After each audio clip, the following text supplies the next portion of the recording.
Hello student, welcome on my channel. आज मैं आपको साइंस क्लास 9th का molecular mass and the mole concept समझाने जा रही हूँ।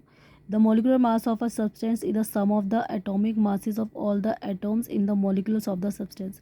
मोलिकुलर मास अगर आपको निकालना है किसी भी सब्सटेंस का, तो हम क्या करते हैं, उसके एटॉमिक मास को और उसके नंबर ऑफ एटम्स को जोड़ देते हैं, तो हमें मोलिकुलर मास निकल के आ जाता है।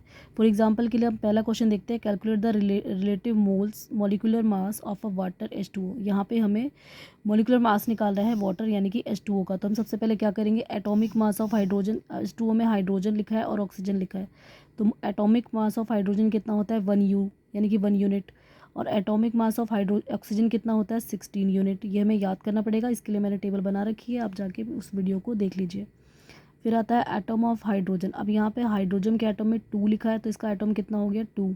फिर आता है एटम ऑफ ऑक्सीजन। यहाँ पे ऑक्सीजन के एटम में कुछ भी नहीं लिखा, तो यहाँ पे इसका मतलब 1 लिखा हुआ है, तो यहाँ पे 1 लिख लेंगे। अब यहाँ पे मॉलिक्यूलर मास ऑफ जब वाटर निकालेंगे तो हम क्या करेंगे, हाइड्रोजन का जो एटॉमिक मास है उसको उसके एटॉमिक नंबर यानी कि 2 से मल्टीप्लाई कर देंगे। ठीक है, हाइड्रोजन का एटॉमिक मास कितना है 1 और एटम कितना है हाइड्रोजन का 2, ये एटम है। ठीक है, तो हम इसको 2 को 1 से मल्टीप्लाई कर देंगे, फिर उसमें प्लस कर देंगे।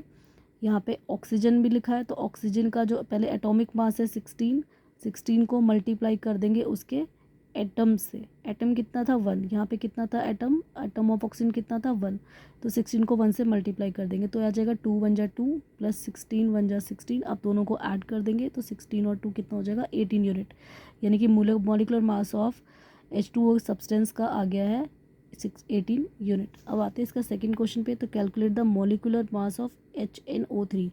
यहाँ पे एक सब्सटेंस दिया हुआ है HNO3, उसका मोलिकुलर मास निकालना है। तो यहाँ पे सबसे पहले एटॉमिक मास ऑफ H यानी कि हाइड्रोजन का होता है 1 unit, atomic mass of N यानी कि नाइट्रोजन का एटॉमिक मास होता है 14 unit, atomic mass of O यानी कि ऑक्सीजन का एटॉमिक मास होता है 16 यूनिट। ठीक है, अब इनके एटम्स को लिख लेते हैं। तो यहाँ पे हाइड्रोजन में और नाइट्रोजन में कोई नंबर शो नहीं कर रहा है, इसलिए हाइड्रोजन का भी जो एटम होगा वो 1 होगा। नाइट्रोजन में भी कोई नंबर शो नहीं कर रहा, तो नाइट्रोजन का भी एटम होगा वो 1 होगा। और ऑक्सीजन में यहाँ पे 3 एटम शो कर रहे हैं, तो ऑक्सीजन का एटम 3 हो जाएगा। अब यहाँ पे मॉलिकुलर मास ऑफ HNO3 यानी कि इनका जो मॉलिक्यूलर मास निकालना है HNO3 का, तो हम क्या करेंगे, सबसे पहले हाइड्रोजन के एटॉमिक मास और एटॉमिक नंबर को, एटम्स के नंबर को दोनों को मल्टीप्लाई कर लेंगे। एटॉमिक मास कितना था 1, तो 1 ले लिया, और एटम कितना था यहाँ पे 1, तो 1 ले लिया, दोनों को मल्टीप्लाई कर देंगे। इसी तरीके से अब एन की बारी आती है।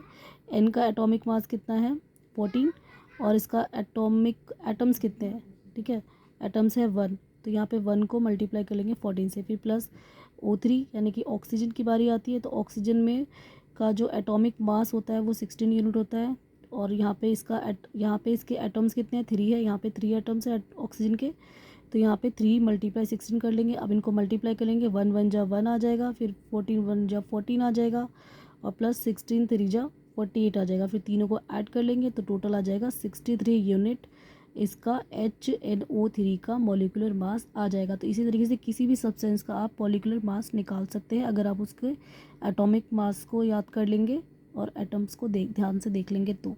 आई होप ये वीडियो आपको बहुत पसंद आएगी, इसे लाइक शेयर कमेंट कर दीजिए और अपने दोस्तों में बांट दीजिए, और मेरे चैनल को सब्सक्राइब कर लीजिए। आपके लिए नई नई ऐसी वीडियो आती रहेगी। Thank you.